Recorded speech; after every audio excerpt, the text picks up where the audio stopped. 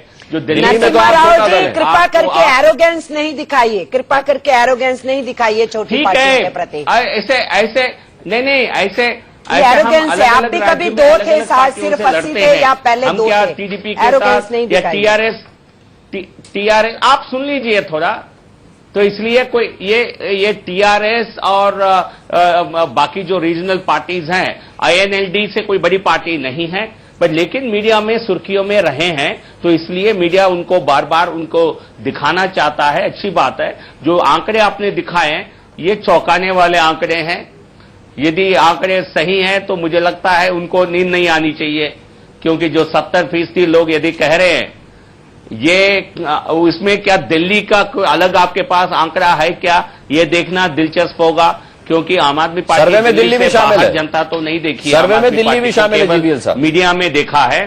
तो दिल्ली का यदि आंकड़ा होगा, नहीं अलग से दिल्ली का, ये अपने आप में ये आंकड़ा खतरनाक आंकड़ा है आपने अब तक जो दिखाया। बट लेकिन यदि इसमें दिल्ली का भी संख्या, दिल्ली का भी ट्रेंड, रुझान इसी तरह का यदि है तो बहुत खतरे की घंटी बजनी चाहिए उनकी यहाँ। मैं नावेद सिद्दीकी के पास जाऊं उससे पहले मीम अफजल साहब आपसे पूछना चाहेंगे कि वाकई अब जिस हिसाब से जीवीएल साहब कह रहे कि आज केजरीवाल को नींद नहीं आनी चाहिए, बेशक नहीं आनी चाहिए, क्योंकि अब दिल्ली से बाहर निकलने का वो मन बना रहे हैं और अब हवा उनके खिलाफ है इस समय।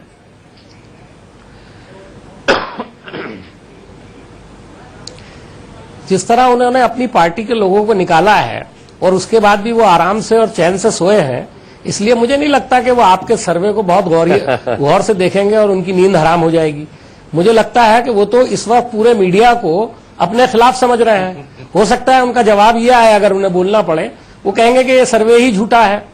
तो मैं उनके ताल्लुक से कोई बहुत ज्यादा खुशफहमी का शिकार नहीं हूं, लेकिन एक बात मैं जरूर कह सकता हूं, जो मैंने पहले सवाल के जवाब में भी कही थी, कि एक तो होता है जो आंकड़े दिखाए जाते हैं, एक होता है जमीन पर क्या आम आदमी महसूस करता है। जैसे मैंने कहा कि आम आदमी आज भी लग रहा है कि करप्शन से पाक नहीं हुआ है देश, इसी तरह से एक आम आदमी की राय, कम से कम दिल्ली की हद तक मैं कह सकता हूं कि वो चाहे केजरीवाल के साथ अभी भी हो, लेकिन वो ये जरूर कहता है कि नहीं, इन्होंने अपनी इमेज को जो है खराब किया है, इनको ऐसा नहीं करना चाहिए था। ये मैं नहीं कह रहा हूं कि ये सपोर्ट जो है उनकी खत्म हो गई ये लोग उनके साथ नहीं है, लेकिन मेरा ये मानना है कि उनकी इमेज को धक्का लगा है। अब वो 70% भी हो सकती है, 80 भी हो सकती है, 60 भी हो सकती है। आपका सर्वे जो कह रहा है, मुझे लगता है कि उसके मुताबिक अगर देखा जाए और जमीन पर जो फीलिंग्स है लोगों की, वो काफी मिलती जुलती हैं। ठीक है मीम अफजल साहब, चौथा सवाल हम लेंगे, उसके बाद नावेद सिद्दीकी का रुख करेंगे, क्योंकि ये चौथा सवाल उनसे जुड़ा हुआ सवाल है। चल बिल्कुल अनुराग, कहीं की ईंट कहीं का रोड़ा, भानुवती ने कुंभा जोड़ा, 6 दल इकट्ठे आए और जनता परिवार से जुड़ा हुआ सवाल है कि क्या जनता परिवार की एकजुटता बिहार और उत्तर प्रदेश में मोदी के लिए बड़ी चुनौती होगी। देखिए अब इसका नतीजा बड़ा इंटरेस्टिंग है, दिलचस्प है। 50-50 मामला लग रहा है। हाँ कह रहे हैं 40% लोग, 40.79% का कहना है कि हाँ, 46.36% का कहना है नहीं, और 12% का कहना है कि नहीं कह सकते। यानी कि ये 12% कहां जाएंगे, ये अपने आप में क्रूशियल हो सकता है। और यूपी बिहार में जिस तरह देख रहे हैं, पूरे देश में लगातार भगवा रंग जो है आता जा रहा है। जब हम पॉलिटिकल पार्टीज को देखते हैं तो यूपी बिहार में अब क्या होगा, ये एक एक दिन, एक एक महीने में बहुत अहम रहने वाला है। अनुराग, बहुत अहम रहने वाला है। नावेद सिद्दीकी क्या कहेंगे आप, क्योंकि आपके खिलाफ 46% लोग हैं, लगभग 40% कहते कि हाँ मोदी के लिए चुनौती बन सकते हैं आप, लेकिन 46% लोगों का मानना है कि कोई चुनौती वो प्रस्तुत नहीं कर पाएंगे। तो ऐसे में फिर जनता परिवार का कहां विलय करेंगे जाके?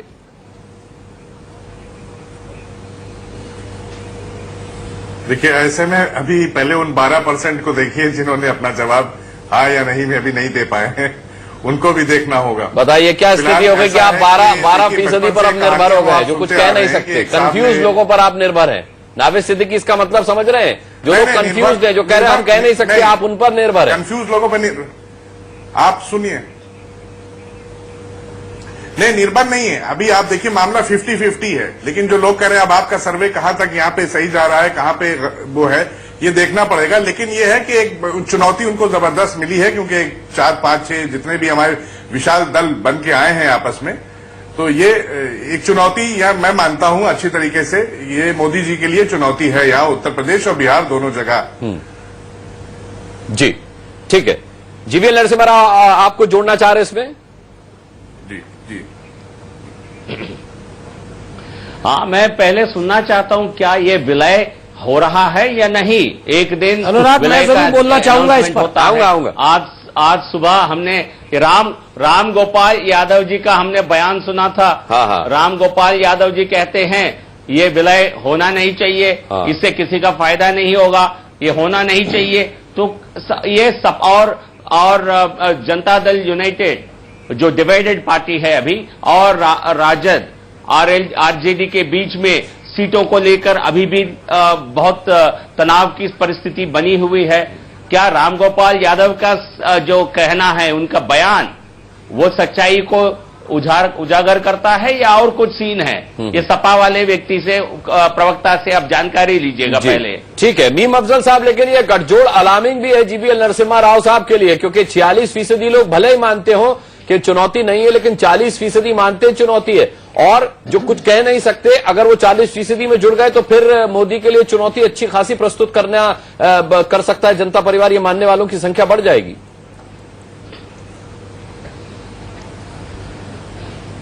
देखिए अनुराग जी, आप इस बात को कभी ना भूलिए कि बीजेपी को 31% वोट मिला है और बाकी तमाम पार्टियों को 69% वोट मिला है। जब भी इस 69% वोट के लोग इकट्ठे होंगे उसका नुकसान मौजूदा सरकार को और भारतीय जनता पार्टी को डेफिनेटली होगा। हिस्ट्री देखिए, आप भी जा रहे हैं जनता परिवार में? 1977 में जनता दल बना, जनता पार्टी बनी थी। मैं अभी आ रहा हूं। जनता पार्टी बनी थी, उस वक्त कांग्रेस को नुकसान हुआ। फिर उसके बाद 79 के अंदर फिर जनता परिवार बना, उस वक्त भारतीय जनता पार्टी जनता परिवार के साथ थी, कांग्रेस को नुकसान हुआ। उसके बाद 96 के अंदर एक बार फिर जनता परिवार इकट्ठा हुआ, उसका भी नुकसान हुआ, और उसके बाद अब ये जनता परिवार फिर इकट्ठा हुआ है। ये बात सही है कि अभी इसके अंदर कुछ कमियां हैं। मिसाल के तौर पर उड़ीसा, रामविलास पासवान, ये सब लोग शामिल नहीं है, लेकिन इसको कम आंकना गलत है। और आपने जो सर्वे किया है वो आम आदमी इस पूरी गणित को नहीं जानता, उसने एक अपनी राय दे दी कि देखा है कि हर बार बनी है सरकार और हर बार ये कुछ नहीं कर पाए। लेकिन बुनियादी बात यह है कि जनता पार्टी और जनता दल या ये जनता परिवार जो है, इनके साथ जो वोट बैंक रहता है, जिस तरह का भी रहता है, वो जब कभी इकट्ठा होता है तो एक चेंज का संकेत देता है। इस बार इसमें एक नया इजाफा यह है कि इस जनता परिवार के किसी हद तक साथ, कम से कम बिहार की हद तक मैं कह सकता हूं कि कांग्रेस भी इसके अंदर शामिल है।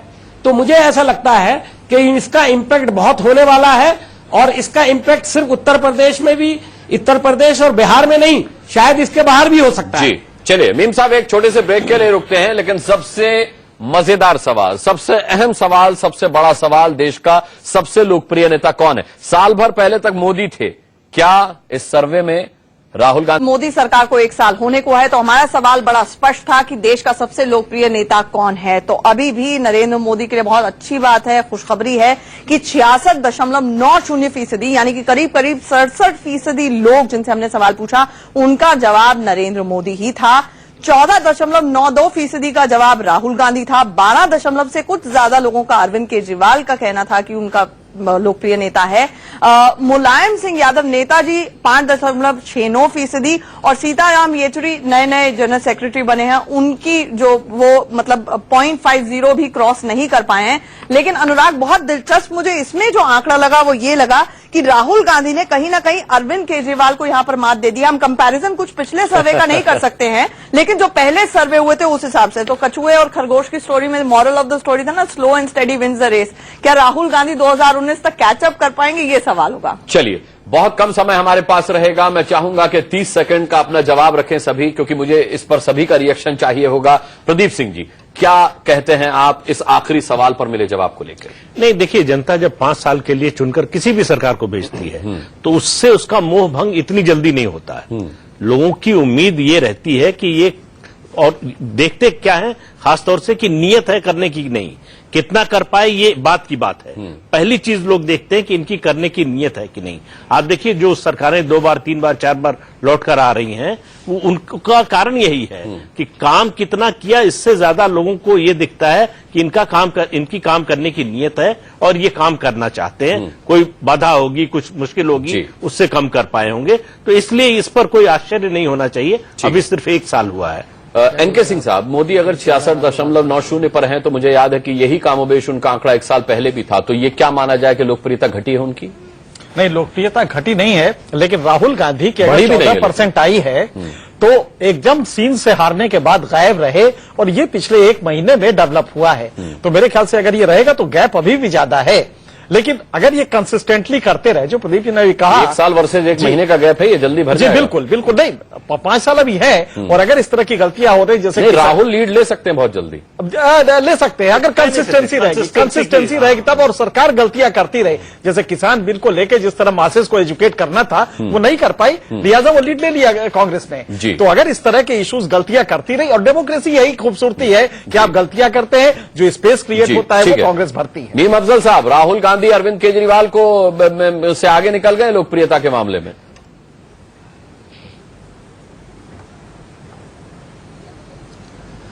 देखिए, अगर निकल गए हैं वाकई तो बहुत अच्छी बात है, लेकिन मैं आपके इस पूरे सर्वे पर एक लाइन का कमेंट करना चाहता हूं। आपने 5 इश्यूज टच किए, एक करप्शन, दूसरा किसान, तीसरा केजरीवाल, चौथा आपने जनता परिवार और नेता कौन। ये 5 इश्यूज आपने सेलेक्ट किए, लेकिन आपने उन मुद्दों को टच नहीं किया जो भारतीय जनता पार्टी की सरकार की कमजोरी है। मिसाल के तौर पर महंगाई, बैठते तो रहते हैं उस पर, भ्रष्टाचार को किया, लेकिन महंगाई के बारे में एक-एक करके सब सर्वे आएंगे। आप चिंता क्यों कर रहे हैं? सर्वे खत्म थोड़ी हुआ सकती हैं। ये तो चेन है, ये तो रोज का चेन है। अब सुन लीजिए, आज तो शुरुआत की है। सुन लीजिए अनुराग जी, सुन लें। तो ओवरऑल जो मैं जो कहना चाह रहा हूं उसको सुन लें आप 1 मिनट। आपने 57% मार्क्स दिए हैं सरकार को, 39% दिए हैं राहुल जी को किसान के मुद्दे को लेकर के, केजरीवाल जी को 70% दिए हैं कि उनके खिलाफ है लोग, और उसके बाद जनता परिवार के बारे में आपने कहा 40% लोग उसके खिलाफ हैं, और लोकप्रिय मोदी जी को बताया है कि 68% इस तरह का सर्वे आया है। इस पूरे सर्वे का एक मतलब है कि मोदी जी आज भी सबसे ऊपर हैं। मैं इसका नटशेल में सिर्फ इतना सा कहना चाहता हूं, और मैं ये मानता हूं कि आने वाले 15 दिन के अंदर इस तरह के बहुत सारे सर्वे आने वाले हैं। ठीक है, इसलिए मैं आपको बता दूं, शायद आपको अच्छा ना लगे कि यह सरकार बाय दी प्रोपेगेंडा है, ऑफ दी प्रोपेगेंडा है और फॉर दी प्रोपेगेंडा। अरे इसमें लेकिन इसमें मोदी से ज्यादा अच्छी खबर तो आपके राहुल के लिए। आप कैसे सवाल उठा रहे हैं इस पर? जीवीएल नरसिम्हा राव से ही चलाएगी। जीवीएल नरसिम्हा राव, मोदी की लोकप्रियता अगर घटी नहीं है तो बढ़ी भी नहीं है।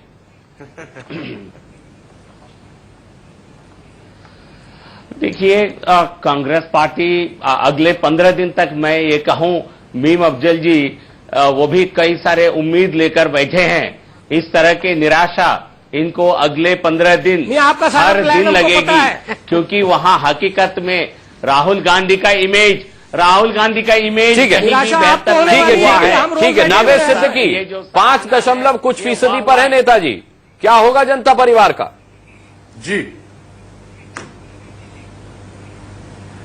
अभी आंचल जी ने क्या कहा है? आंचल जी ने अभी कहा था कि कभी कभी ऐसा भी होता है कि slow and steady wins the race. तो अभी ये सर्वे शुरू हुए हैं, और जैसा मीम अफजल भाई कह रहे थे कि अभी 10-12 दिन के अंदर, जब तक इनकी सरकार के 1 साल पूरे होंगे, कई सर्वे आएंगे और कई बार हम लोग बैठेंगे अलग अलग चैनल पर। ठीक है, सीताराम येचुरी को लेकर भी आप अमरजीत जी कहेंगी? इस पे हम लोग बैठने वाले हैं और लगातार अभी बहस होगी। देखिए, मैं जनरल बात कहना चाहती हूँ। पहली बात तो ये कि बीजेपी अभी भी मीडिया मैनेजमेंट में कामयाब है, प्रोपेगेंडा करने में आपने जाते जाते कलंक लगा दिया। दूसरी बात, ये सरकार घोषणाओं की है, घोषणाएं वो करते जा रहे हैं, जनता की उम्मीदें अभी भी बाकी हैं उन घोषणाओं की वजह से। जब ग्राउंड रियलिटी सामने आएगी, ये मीडिया मैनेजमेंट का आरोप अब बहुत पुराना हो गया। मीडिया काम नहीं देता, जनता में प्रचार की हमने ये किया। नेचुरली गवर्नमेंट जो कहती है कि हमने ये कर दिया, ये प्रोजेक्ट प्रोजेक्ट की घोषणा कर दी ठीक है। है, वो तो मीडिया को देना पड़ता है ना। तो घोषणाओं का सिलसिला जारी ये है। तो केजरीवाल जैसी ग्राउंड बात हो गई कि रियलिटी जब में क्या उनके होगा हक की फिर खबर समझ में चलाई तो आएगी। कोई बात नहीं, जब उनके खिलाफ खबर चलाई तो बोले मीडिया मैनेजमेंट। चलिए, बड़ी बहस में समय खत्म हो चुका है। सभी का हम बहुत बहुत धन्यवाद करना चाहेंगे। आज के लिए बड़ी बहस में इतना ही। वक्त एक छोटे से ब्रेक का है।